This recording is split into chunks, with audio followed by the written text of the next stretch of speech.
podcast do Instituto Ludwig Fomes Brasil. Meu nome é Bruno Garchagen.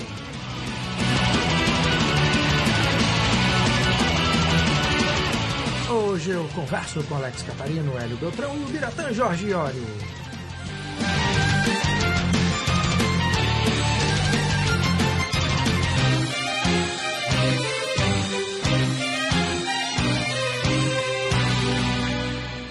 Sejam muito bem-vindos, Alex Catarino, Hélio Beltrão e o Biratã Jorge Iório. É um grande prazer estar hoje de novo aqui falando com vocês. Obrigado, Bruno. Bruno, obrigado. É uma grande satisfação para nós estarmos aqui mais uma vez com você. Bom, senhores, vamos conversar hoje. O tema deste podcast é o segundo número da revista acadêmica Mises. E eu queria iniciar essa conversa pegando esse gancho do segundo número da revista, que, pelo que eu acompanhei como membro do Conselho Editorial, manteve o padrão de qualidade acadêmica do primeiro. Eu queria que vocês dissessem aos leitores e potenciais interessados na revista acadêmica Mises alguma coisa a respeito dessa edição, que em breve estará disponível para compra no site. Essa edição ela é muito especial porque ela representa a continuidade do projeto. Muitas revistas acadêmicas são lançadas e não conseguem chegar ao segundo número. Então, chegar a esse número já é um marco importante para dizer ao grande público que iremos continuar o nosso trabalho. A terceira e a quarta edição já estão em preparação. Em breve também serão lançadas. E esse número ele tem mais páginas que o primeiro. Ele tem 84 páginas a mais que a primeira edição. Ele traz maiores contribuições de autores brasileiros. Os artigos já começaram a ser avaliados pelo Conselho Acadêmico, então estamos recebendo mais artigos, o que demonstra que houve uma boa recepção do primeiro número. E acho que o marco principal dessa revista é que nós estamos começando com ela a publicar textos do Karl Menger, o fundador da Escola Austríaca de Economia. Tá, quer complementar alguma coisa, professor Biratã? Talvez só acrescentar que é um compromisso que nós assumimos conosco de que cada número deve ser melhor do que o número anterior. Não quer dizer que vamos chegar à perfeição, mas é como se nós estivéssemos tentando atingir esse objetivo. Alex, você falou sobre os colaboradores nacionais e os internacionais. Como é que foi feita essa divisão? Bem, desde o primeiro número da Mises, nós temos um critério de tentar fazer que a revista tenha 1/3 dos artigos publicados, traduções de textos clássicos, de autores escolásticos ou autores austríacos, como Mises, Hayek, Hofbauer, Bombaverk, Menger. 1/3 são traduções de textos de autores estrangeiros, ainda vivos, e 1/3 são contribuições de autores nacionais.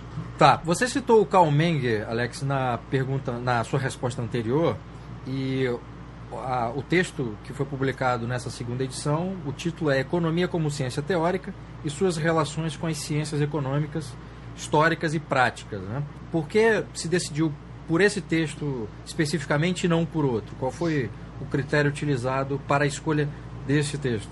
Em verdade, essa é a primeira de 3 partes desse texto, que seria o livro 1 da obra do Menger, que trata mais especificamente de metodologia.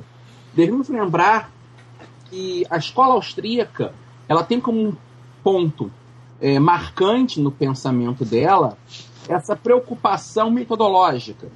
E esse texto do Menger ele é fundamental para o entendimento da própria noção de ciência adaptada pela escola austríaca. Então, qualquer pessoa que queira de fato conhecer o pensamento austríaco deve voltar a esse texto. Ele faz parte do livro Investigações sobre o Método das Ciências Sociais, com especial referência à economia política, que foi uma obra publicada originalmente em alemão no ano de 1883. Então, é posterior aos princípios de economia política, a obra que tornou o Menger famoso, que já existe em língua portuguesa pela coleção Os Economistas. No entanto, essa obra ela foi escolhida porque ela é fundamental para nós termos um direcionamento do pensamento austríaco. Vários autores posteriores, como Bombaverk, Mises, Hayek, Hofbauer, retornaram a esse texto. Então é importante que o público brasileiro tenha acesso a essa obra.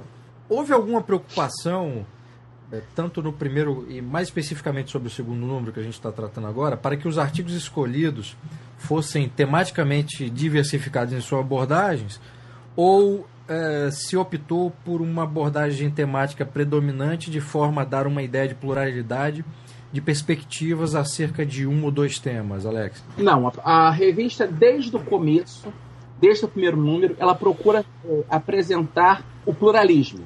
A começar pelas 5 seções da revista, a primeira sobre epistemologia e ética, a segunda sobre economia, metodologia e praxeologia, a terceira sobre a história do pensamento econômico, a quarta, sociedade, legislação e política, e a quinta, cultura e liberdade.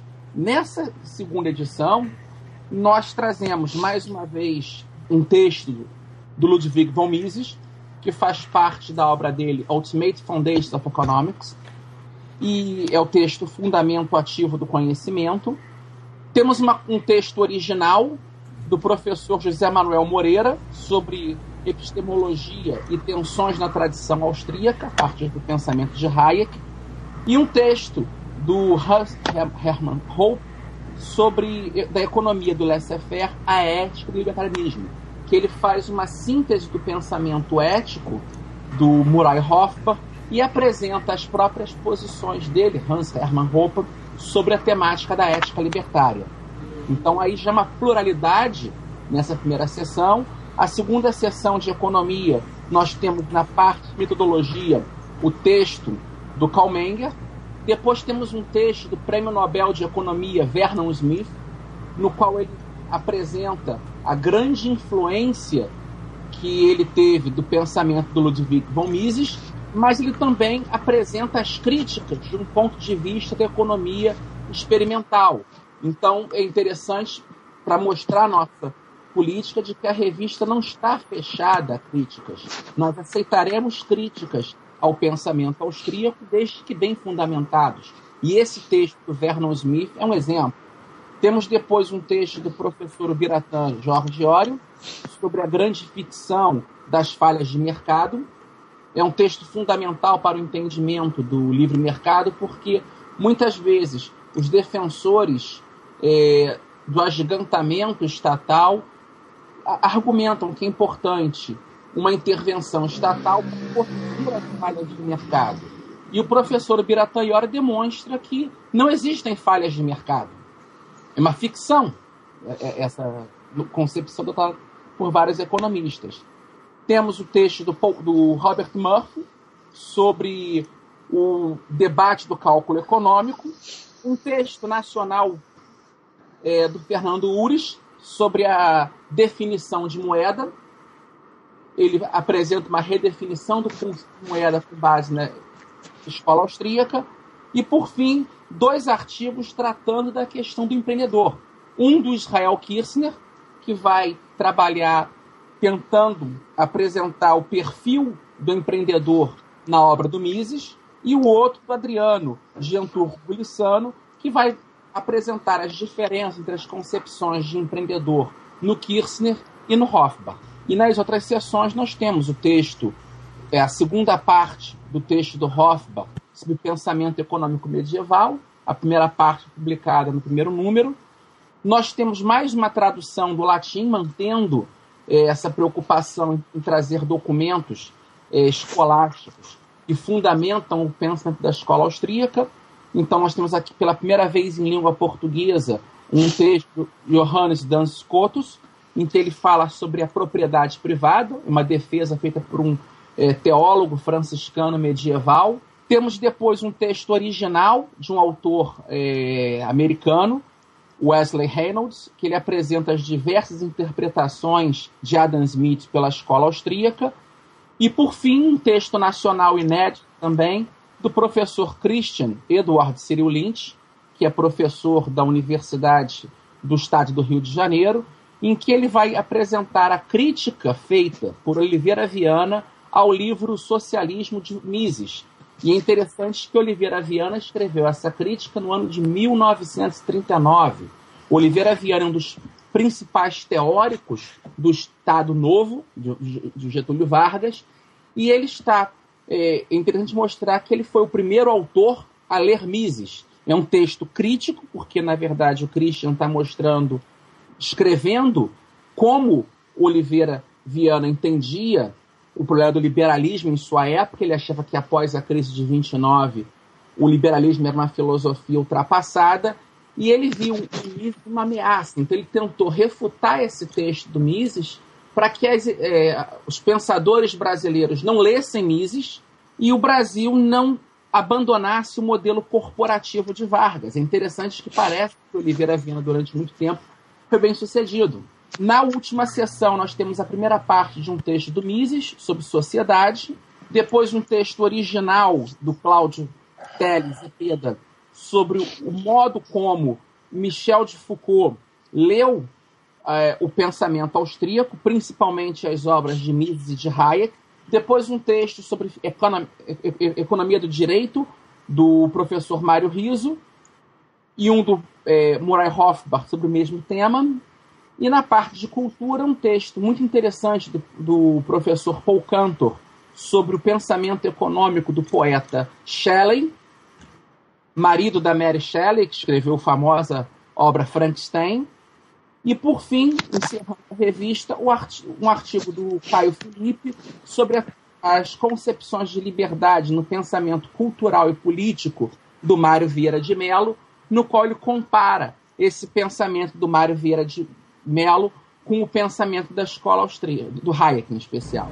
Hélio e professor Biratã, eu queria que vocês falassem um pouco, tratando aí especificamente dos temas que fazem parte do conjunto de artigos publicados na segunda edição da revista, de que forma que vocês acham que esses temas que foram escolhidos para a publicação no segundo número podem ajudar o estudo da escola austríaca no ambiente acadêmico? Olha, Bruno, eu acho que de diversas formas, né? Em primeiro lugar, quando a gente escolhe uma parcela dos papers que são mais fundamentais e fundadores da escola austríaca, a gente está fazendo um papel educativo e trazendo de volta esse debate em relação às premissas fundamentais da escola austríaca, que eu acho que é sempre produtivo.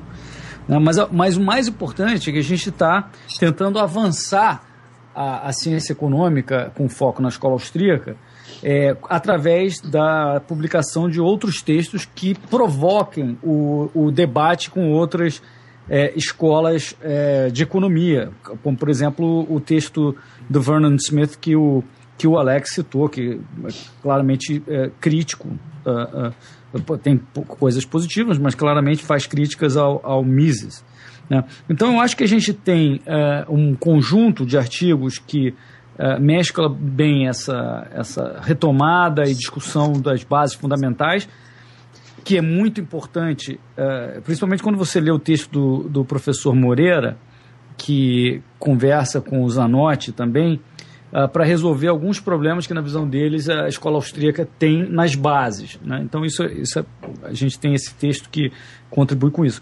E os mais novos, os inéditos, né? O texto do Urit, o próprio texto do Moreira e outros textos originais são muito importantes para a gente falar contemporaneamente como está o debate econômico no mundo de hoje. Então, todos esses, eu acho que cada texto tem sempre algo bom para alguém. Nem todo mundo vai apreciar e admirar todos os papers, mas eu acho que aqui tem muita coisa para muita gente diferente. A divisão da revista nessas 5 áreas diferentes que o Alex descreveu: epistemologia e ética, economia e praxeologia, história do pensamento econômico, sociedade, legislação política, cultura e liberdade, tem uma abrangência muito grande e, portanto, permite que a gente trave debates e contribua com a ciência econômica em diversos ramos do conhecimento. Professor Biratã? Nesse sentido, eu poderia acrescentar que a escola austríaca ela não é um conjunto de conhecimentos que nós possamos dizer que esteja pronta. Ela não está pronta, ela precisa evoluir sempre. Se nós ficarmos parados em Mises, Hayek, ou Menger, ou outros até que ainda vivem, como o Hans Hermann Hoppe e outros, nós não vamos desenvolver a escola austríaca. Então é como se fosse não, ela é uma ordem espontânea, né? Eu vou citar uma frase do Keynes, que todos sabem que é o economista pelo qual eu não nutro admiração, mas nessa frase ele estava correto. Ele dizia que todos nós, economistas, somos escravos de algum economista defunto, porque nós nos utilizamos hoje de conhecimentos que vêm na escola austríaca, especificamente desde os pós-escolásticos, e passando por uma gama de autores dos séculos seguintes, até chegar ao Menger e aos atuais. Mas o que nós devemos fazer, e a revista se propõe certamente a fazer isso, é lançar um olhar em relação ao futuro. Como vai prosseguir a escola austríaca no futuro? Como ela vai responder às grandes questões atuais? Porque uma coisa é nós voltarmos aos anos 20 e olharmos para o debate sobre o cálculo econômico, né, do Mises com os socialistas. Outra coisa é, no ano de 2014, o que nós, austríacos, temos a dizer sobre os problemas da economia do mundo real. Professor, um ponto interessante que o senhor ressaltou na resposta, no fundo, é como é que você avança o estudo da escola austríaca sem ficar preso às discussões antigas, né, que também são necessárias, porque, no caso do Brasil especificamente, essas discussões mais antigas elas não entraram no debate acadêmico de uma maneira qualificada por uma revista científica especializada, que é o caso da Mises. Então é preciso também apresentar esse debate mais antigo. Mas de que forma a revista pode ajudar ou estimular para que esse debate avance e não fique sempre a reboque do que tem sido discutido por outras escolas do pensamento econômico, por exemplo, e também não caia naquilo que uma certa crítica costuma fazer contra a escola austríaca, que ela estaria sempre rodando em volta do próprio umbigo? Como é que a revista pode ajudar nesse sentido? É pedindo que os colaboradores escrevam papers avançando nessa discussão? Enfim, de que forma que a revista pode e pretende fazer para que esse debate avance nesse sentido que o professor mencionou? Nós podemos pedir a pesquisadores que escrevam coisas, vamos dizer, recentes. Ao mesmo tempo, como você bem citou, no Brasil as ideias, digamos, antigas da escola austríaca não tiveram penetração, então nós temos que continuar publicando em português coisas de Mises, de Menger, do próprio Wieser, Baver, Hayek. E outra coisa que é muito importante, aceitar também artigos, desde que sejam artigos acadêmicos, criticando alguns pontos da escola austríaca, para que, através do debate, a gente possa, talvez, encontrar novos rumos ou prosseguir nos rumos já adotados. Só complementando o que o professor disse, Bruno, nós não queremos aqui ser como em tantos outros ramos da sociedade, acontece com o Brasil, de ser mais um periférico, que está sempre atrasado com relação ao que está acontecendo no mundo, né? Nós queremos que a revista Mises esteja aí na vanguarda da discussão mais avançada sobre temas de ciência econômica, desde que seja sobre a ótica que a gente acredita e defende e sabe que funciona, que é a ótica austríaca, né? Então, nós queremos, por isso mesmo, estar sempre publicando o que há de mais avançado, o que há de mais novo, e independente do nível polêmico que isso cause, né? Então, essa é a nossa ideia, mas óbvio, como vocês realçaram, a gente precisa ter alguns textos clássicos para que o contexto da escola austríaca seja melhor entendido, pois, como o Bruno falou, nós nunca tivemos no Brasil a oportunidade de ter em português as bases da escola austríaca de economia sendo discutidas academicamente de uma forma estruturada. De certa forma, eu assinei o editorial desse segundo número. E o que eu procuro delinear nesse editorial é a ideia da escola austríaca entre a tradição e a inovação. É interessante notar que existe uma tensão constante na escola austríaca. Nós temos que ter essas referências do passado, da tradição, mas sempre uma preocupação em ir além, avançar.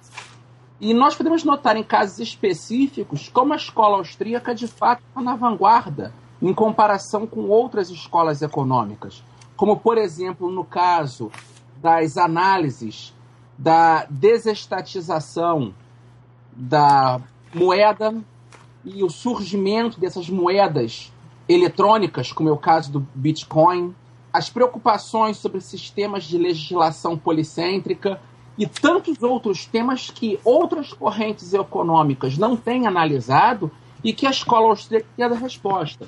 Eu estive durante uma semana participando de um seminário do Mises Institute, no Alabama, em Auburn, em que eram 12 estudantes de pós-graduação, todos eles doutorandos, a grande maioria em economia, tinha acho que só uns 2 em ciência política, e os debates se deram num nível muito profundo e atualizado, e com professores como o Joseph Salerno, o Peter Klein, o Mark Thornton, e eu estive conversando com o Mark Thornton nos intervalos desses debates.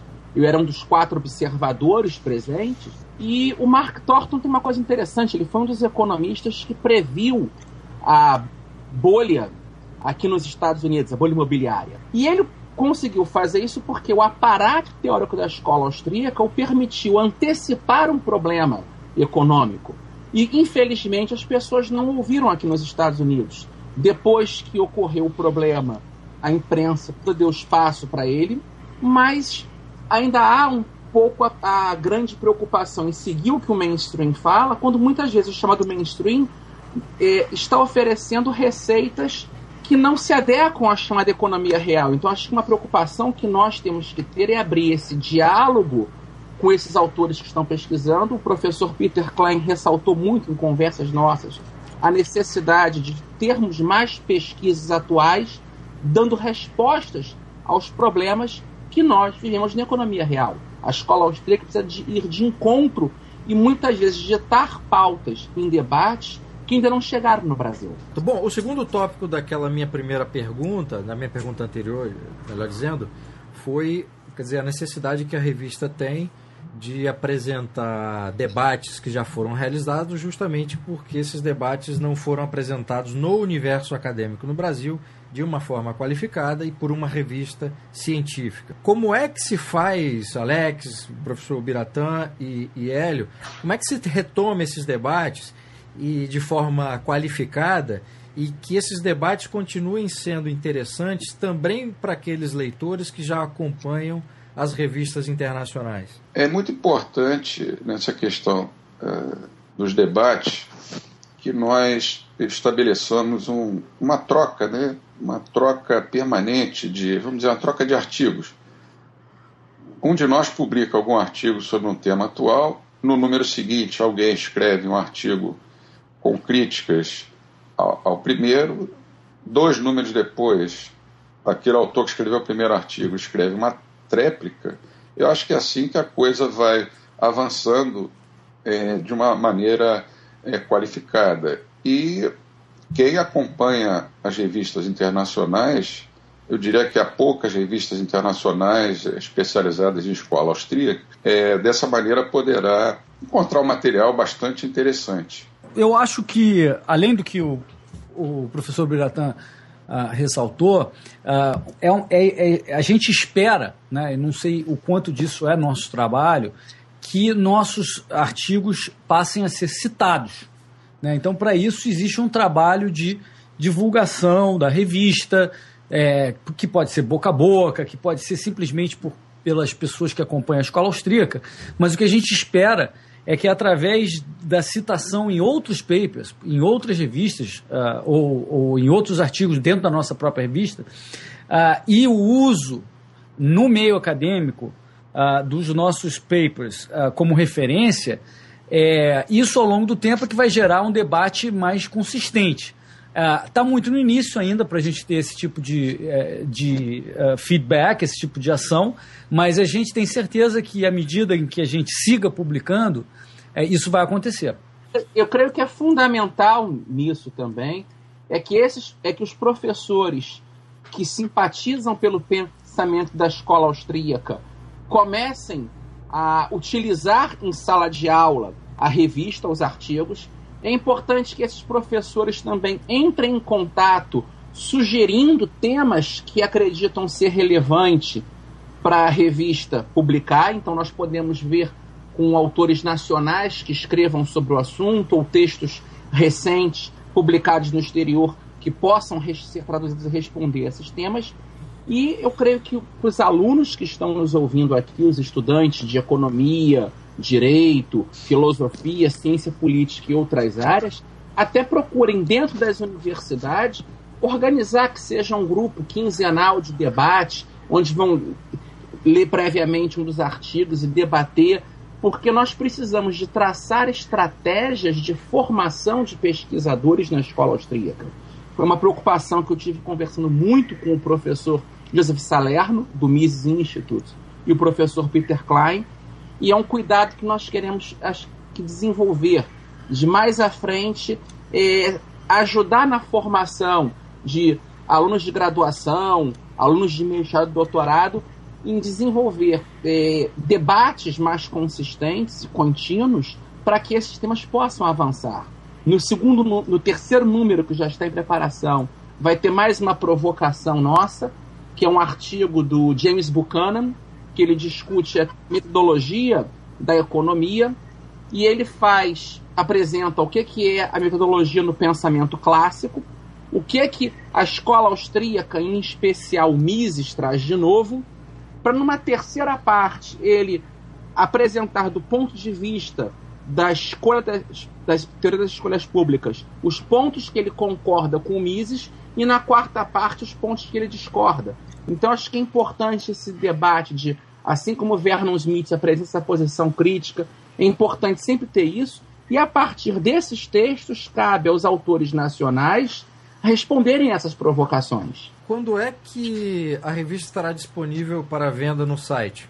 Bem, nós estamos vamos fazer um lançamento oficial da revista marcado para o dia 15 de julho. Vai ser um hangout em que nós vamos discutir um pouco mais o conteúdo desses artigos da revista e fazer esse lançamento oficial para a revista estar à venda já.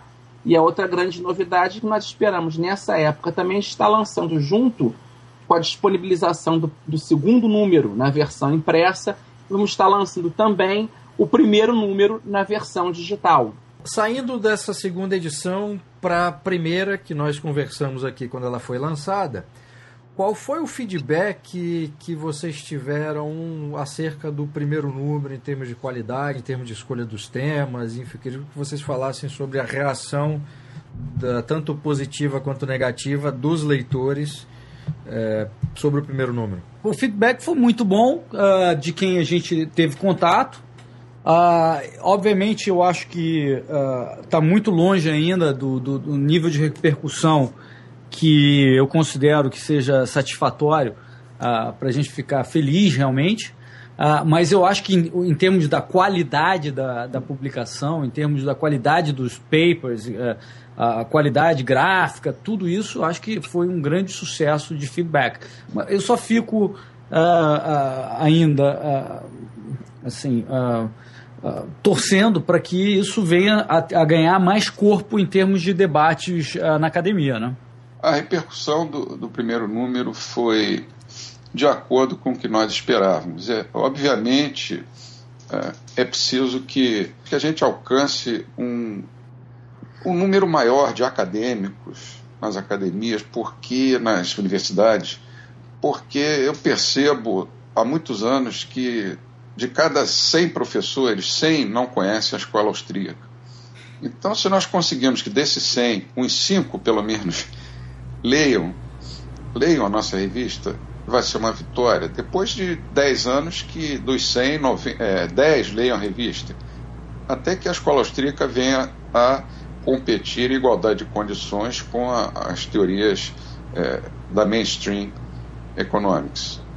Nós tivemos um retorno bastante satisfatório em relação ao primeiro número, mas como Hélio enfatizou, nós nunca devemos nos dar por satisfeitos por completo. Nós temos que melhorar sempre, avançar, e eu acredito que no meio acadêmico brasileiro o papel da nossa revista é importantíssimo, tanto pelo fato de nós levarmos a escola austríaca ao conhecimento de alguns acadêmicos, espero que sejam muitos, mas vamos ser modestos, alguns acadêmicos.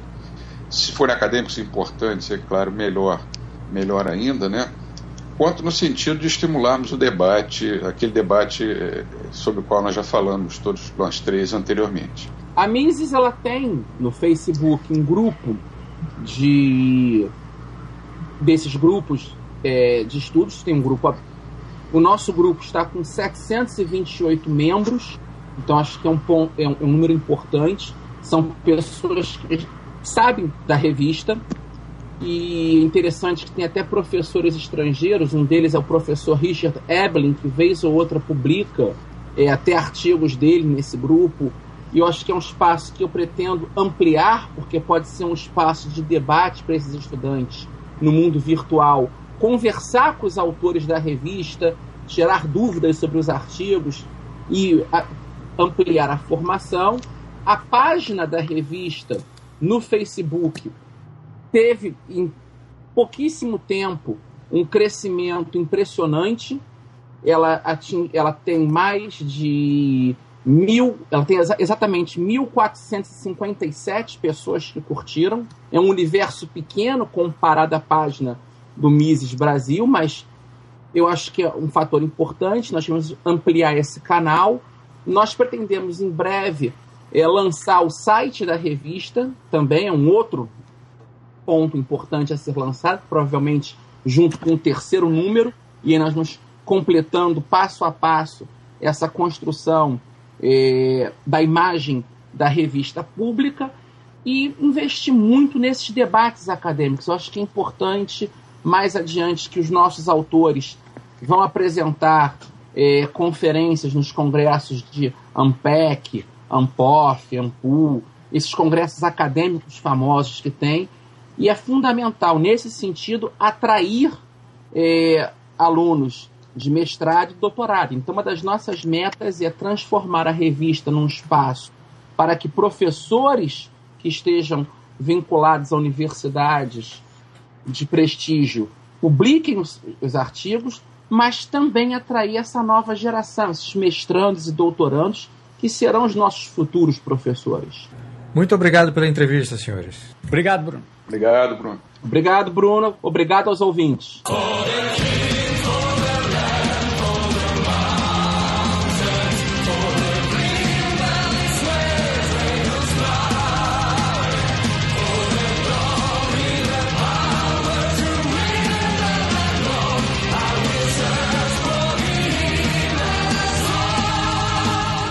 Este foi o podcast do Instituto Ludwig Gomes Brasil. Meu nome é Bruno Garchagen.